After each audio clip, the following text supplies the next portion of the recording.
Napakagandang laban ang binigay sa atin ng Golden State Warriors at ng Los Angeles Lakers. Parang preview na ito ng first round matchup kung sakasakali. OG superstars na sina LeBron James at Steph Curry. Grabe ang pinakita. At bakit kaya hindi natutuwa itong si JJ Redick na isa si Austin Reeves sa mga kandidato ng Most Improved Player? At pati sa MVP Awards ay wala raw siyang pakialam.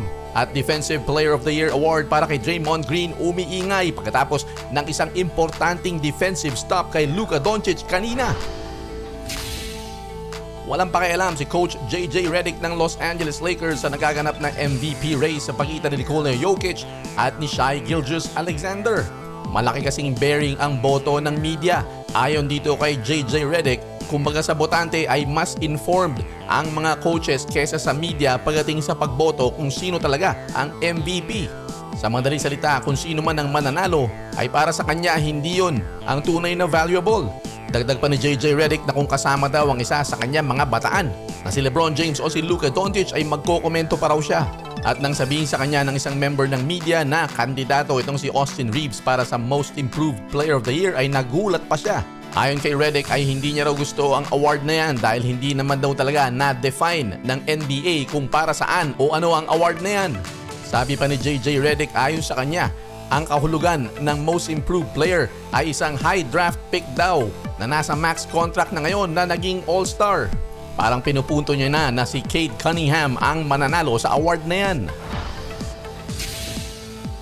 Lumikha ng ingay si Draymond Green para sa Defensive Player of the Year Award pagkatapos ng isang matinding lockdown na ginawa kay Luka Doncic sa huling minuto ng laban kanina. 43 seconds ang natitira. Sumalaksak itong si Luka Doncic at nahuli nitong si Draymond Green ang bola. Literal na ninakaw mula sa kanyang mga kamay. Malinis na malinis ang depensa at crunch time pa ginawa. Yung mga ganyang galawan ang binabayaran mo sa mga defensive players kagaya ni Draymond Green. Hindi man umi-score ng marami pero pag crucial lumalabas ang depensa. Ilang linggo na rin na pinag-uusapan ang depensang pinapakita nitong si Draymond Green. Mula nang dumating lalo itong si Jimmy Butler sa Golden State Warriors ay lalong lumakas ang tandem ng depensa nitong dalawang ito.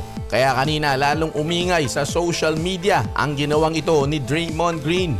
Gumawa lamang si Draymond Green ng 8 points pero may 11 rebounds, 5 assists at ang crucial nga na depensa na yun.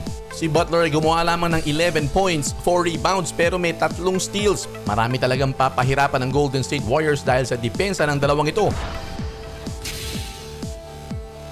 Nakaisa sa wakas ang Golden State Warriors laban sa Los Angeles Lakers ngayong regular season. Sa 4 na laban, nakaisa lang ang Golden State Warriors.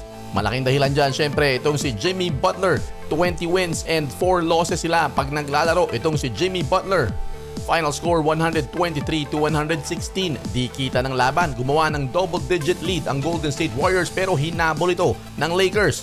Nagpakita ang dalawang superstar OGs ng NBA, Steph Curry, 37 points, 3 rebounds, 6 assists.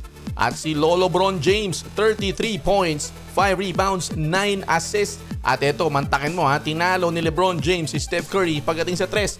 5 out of 8 kay LeBron at kay Steph Curry, 4 out of 11 lamang. Bumalik na naman itong Los Angeles Lakers sa pang-4 na pwesto dahil sa pagkatalong ito, 46 wins, 30 losses. Sa likod ng Denver Nuggets, 47 wins and 30 losses habang ang Golden State Warriors 1 game na lang behind the Lakers para sa ika-5 pwesto. Marami pang pwedeng mangyari bago mag-playoffs.